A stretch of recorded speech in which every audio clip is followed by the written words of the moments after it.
नमस्कार, मैं मनीष स्वागत करता हूँ आपको अपने इसी यूट्यूब चैनल पे। दोस्तों, आपके जो कठिन प्रश्न होते हैं ज्योग्राफी के, उसको लेके हाजिर हैं, तो थोड़ा पेशेंस रखिएगा। कठिन प्रश्न है तो थोड़ा सा समझने में थोड़ा याद करने में भी दिक्कत होती होगी। ठीक है, तो पहला क्वेश्चन लिख लेते हैं। प्योटोरिका जो गर्त है, या आप कह सकते हैं प्योटोरिका जो गर्त है, या खड्ड जिसको कह सकते हैं, या गड्ढा बोल सकते हैं, किस महासागर में स्थित है। देखिए, याद करने का तरीका, हालांकि आपको याद रखना है अटलांटिक महासागर, जो कि आपको 2 दिन तक याद रहेगा, फिर भूल जाएगा। तो याद करने का तरीका मैं बताता हूँ। कौन सा ऐसा महासागर है जो कि प्योर तरीके से टूट गया है। प्योर तरीके से टूट गया है वो आपके अटलांटिक महासागर है। जैसे यहाँ पे यूरोप है, ये आपके अफ्रीका है, इधर यूरोप है, इधर अफ्रीका है, इधर आपके कौन सा है, नॉर्थ अमेरिका है, इधर आपके साउथ अमेरिका है। बीच में आपका क्या हो गया, ये अटलांटिक महासागर। अटलांटिक महासागर के बीच में एस नुमा एक रिज है, ठीक है, जिसको हम कटक बोलते हैं। तो ये जो महासागर हुआ, ये पूरा अटलांटिक महासागर हुआ, वो प्योर तरीके से टूटा हुआ है, क्योंकि एस नुमा एक यहाँ पे कटक है। ठीक है, कटक आप कह सकते हैं कि उभार टाइप का है। ठीक है, तो इस तरीके से याद रखेंगे कि अटलांटिक महासागर में ही प्यूटोरिका गर्क है, प्योर तरीके से टूटा हुआ। इस तरह से याद रखेंगे कि अटलांटिक महासागर ही है, इस वजह से। ठीक है, इस तरह से हम याद कर सकते हैं, तरीका है आपको याद करने का। अच्छा, महासागरों के सतह का औसत तापमान कितना होता है। देखिए, जो महासागर है, जितने भी अटलांटिक महासागर हो गया, आर्कटिक महासागर हो गया, आर्कटिक जो कि ऊपर वाला हो गया, एकदम से ठंडा रहता है, या आपके प्रशांत महासागर हो गया। तो अगर हम औसत तापमान की बात करें और उसके सतह की औसत तापमान की बात करें, तो 17.5 डिग्री सेंटीग्रेड होता है। हालांकि ये फिक्स नहीं है, 17 भी कहीं लिखा रहेगा, 16.5 भी रहेगा, लेकिन वहीं एक दो इधर उधर रहेगा, यानी कि 17.5 आप 17.2 डिग्री सेंटीग्रेड होता है।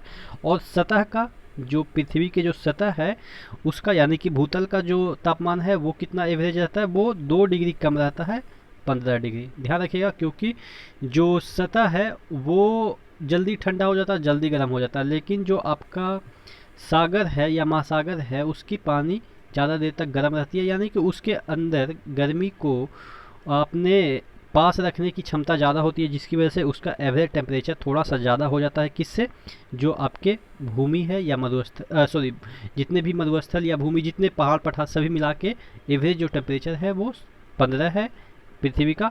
और अगर सागर की बात करें तो सागर का 17.25, या आप कह सकते हैं 17.2 डिग्री सेंटीग्रेड है। ध्यान रहेगा। अगला क्वेश्चन है, कैलिफोर्निया धारा किस प्रकार की धारा है। एक जलीय धारा है, या आप कह सकते हैं महासागरीय धारा। ठीक है, जल या महासागर तो समझ गए होंगे ना कि पानी का ही एक धारा है। तो जो कैलिफोर्निया, जो कि यहाँ नॉर्थ अमेरिका के यूएसए पार्ट में जो कैलिफोर्निया है, वहाँ पे एक धारा चलती है। देखिए, कैलिफोर्निया में बहुत सारे गीजर हैं। गीजर बोले तो ज़मीन से नीचे से पानी ऊपर जो निकलती है ना, वो गर्म होती है। जैसे राजगीर वाला जो पानी है उसको भी गीजर कहते हैं। ठीक है, तो उसी तरीके से कैलिफोर्निया में भी गीजर है। तो उस गीजर को ठंडा करने के लिए एक याद करने का तरीका मैं बता रहा हूँ, ये एक्चुअल नहीं है। ये उस गीजर को ठंडा करने के लिए, उसकी जो पानी है वो गर्म है, उसको ठंडा करने के लिए इधर से कैलिफोर्निया में धारा जो चलती है उसे कैलिफोर्निया धारा कहते हैं। हालांकि ये तरीका मैं आपको ये बता रहा हूँ कि कैलिफोर्निया धारा को कैसे याद रखेंगे कि ठंडा धारा है, क्योंकि कैलिफोर्निया में बहुत सारे गीजर हैं, इस वजह से यहाँ ठंडी धारा बह रही है। ठीक है, गीजर को ठंडा करने के लिए। ठीक है, ये कैलिफोर्निया की जो धारा है वो ठंडी धारा है। अच्छा, अगला क्वेश्चन है, 24 घंटे में किसी स्थान पे कितने ज्वार और कितने भाटे आते हैं। जैसे सपोज एक पृथ्वी है, एक ही पृथ्वी है, तो यहाँ पे कोई स्थान है, ठीक है, अफ्रीका का कोई स्थान है, यहाँ पे ज्वार भी आता है, भाटा भी आता है। तो एक स्थान पे, मतलब कि एक फिक्स स्थान पे कितनी बार ज्वार और कितनी बार भाटा आ सकते हैं 24 घंटे में। तो 2 बार ज्वार। ज्वार मतलब कि जो करंट होता है, यानी कि वाटर करंट होता है, वो ऊपर उठा हुआ रहता है, और भाटा मतलब कि वो दब के जाता है। ठीक है, ज्वार उठ के जा आता है और भाटा दब के जाता है। तो वही कह रहा है कि कितनी बार ज्वार और कितनी बार भाटा आती है। तो 2 बार ज्वार आएगी, तो ऑब्वियस है 2 बार भाटा आएगी। ठीक है, अगला क्वेश्चन है, परवाल। आप जानते हैं कि परवाल भित्ति समुद्र के किनारे तट पे बनती है। तो वहीं ये जो परवाल एक प्रकार का जीव है, तो वहीं पूछा जा रहा है कोरल जो आप कह सकते हैं रिफ्ट वगैरह, या आप ऑस्ट्रेलिया के जो पूर्वी जो तट है वहाँ पे कोरल रिफ्ट है जहाँ पे बहुत शूटिंग वगैरह होते रहती है। तो पूछ रहा है प्रवाल के विकास के लिए 50 से 60 मीटर की गहराई।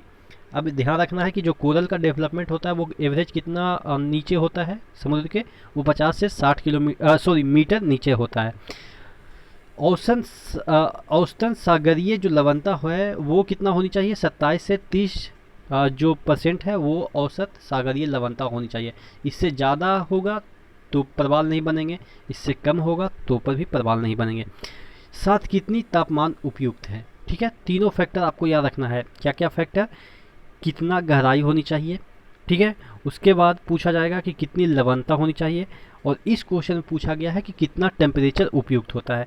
तो देखिए औसत टेम्परेचर होता है जो आपका सागर का, वो अभी मैंने बताया 17 पॉइंट कितना 2, लेकिन इसका जो टेम्परेचर होनी चाहिए कोरल के लिए, यानी कि कोरल विकास के लिए, यानी कि प्रवाल विकास के लिए, वो कितना होनी चाहिए 20 से 25 डिग्री सेंटीग्रेड, यानी कि थोड़ा सा गर्म होनी चाहिए, ठीक है।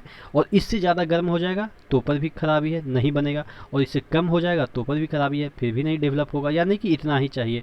क्यों? क्योंकि अगर इससे ज़्यादा हो जाएगा तो जो कोरल हैं वो मरने लगेंगे, ठीक है। ठीक है, तो इस तरह से याद रखना है।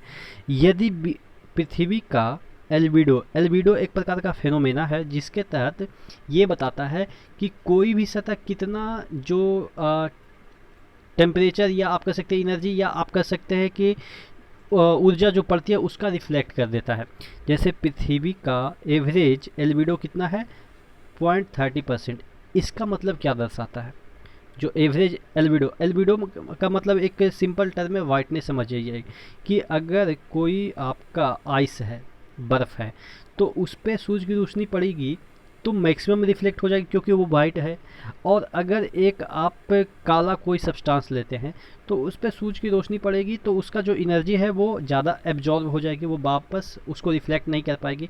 तो कहीं पृथ्वी के बहुत ऐसा एरिया है जहाँ पे सिर्फ बर्फ़ ही बर्फ़ है, तो वहाँ पे एल्बिडो ज़्यादा है क्योंकि ज़्यादा वो एनर्जी को रिफ्लेक्ट कर रहा है। कहीं पे ऐसा है कि घना जंगल है, वहाँ पे ज़्यादा एब्जॉर्ब हो रहा है।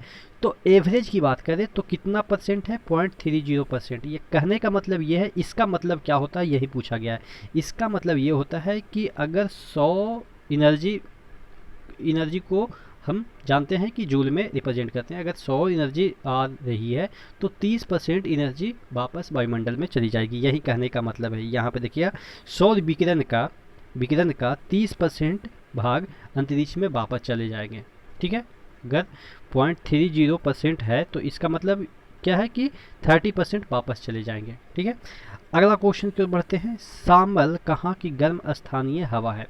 देखिएगा सामल, अब सामल देखिएगा, शाम को गर्म हवा बहती है क्योंकि सुबह ही ठंडी हवा बहती है, तो जो शाम को बहेगी ऑब्वियस है वो गर्म रहेगी। तो इस तरह से याद रखेंगे कि जो सामल है वो किस प्रकार की हवा है, वो गर्म हवा है। क्योंकि आप देखेंगे गर्मी के दिनों में या कोई भी दिनों में शाम का जो हवा होती है वो गर्म होती है। क्यों? क्योंकि दोपहर वाला जो गर्मी पड़ती है पृथ्वी पे वो धीरे धीरे जैसे ही रेडिएट होती है तो वो शाम तक बहने लगती है, तो वो गर्म होती है, लेकिन सुबह में गर्म नहीं होती है। तो शाम की हवा गर्म होती है, तो इस तरह से याद रखेंगे सामल जो है पवन वो गर्म है, ठीक है। अब ये कहाँ पे बहती है? तो शाम और रात दोनों कोऑर्डिनेट बैठा सकते हैं एक दूसरे से, तो इराक, रात और राख एक तरह से राइमिंग बना रहे हैं। तो सामल कहाँ बहने वाली स्थानीय गर्म हवा है? ये इराक में बहती है। अच्छा, एक और क्वेश्चन पूछा जाता है, जोंडा कहाँ की गर्म स्थानीय हवा है?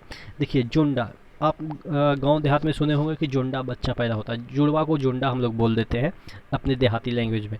तो जो टीना होगी, टीना लड़की का नाम है, तो वही जुंडा बच्चा पैदा कर सकती है। और जुंडा कब हो सकता है?